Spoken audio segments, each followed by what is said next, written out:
Question de Daron, un podcast Bubble soutenu par Heidi Kids.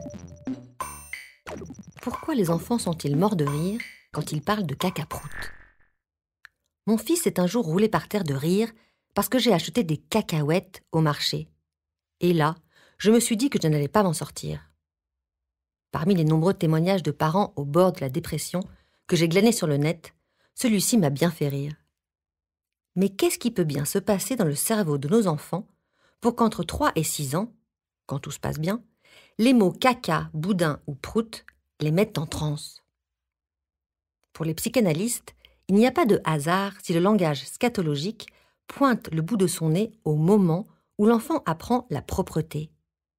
Verbaliser ainsi les aiderait à passer cette étape délicate.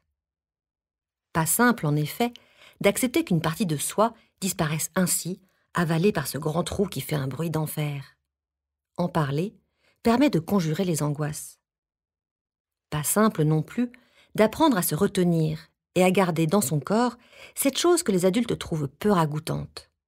En parler permet symboliquement de s'en libérer. Pas simple, enfin, de ne pouvoir y toucher. En parler permet de transgresser l'interdit. Et puis, voir l'effet de ces litanies sur les adultes, pour certains se marrer et d'autres s'offusquer, et sur ses petits camarades, incite à recommencer encore et encore. Tout pour se faire remarquer. La meilleure attitude pour limiter la casse ?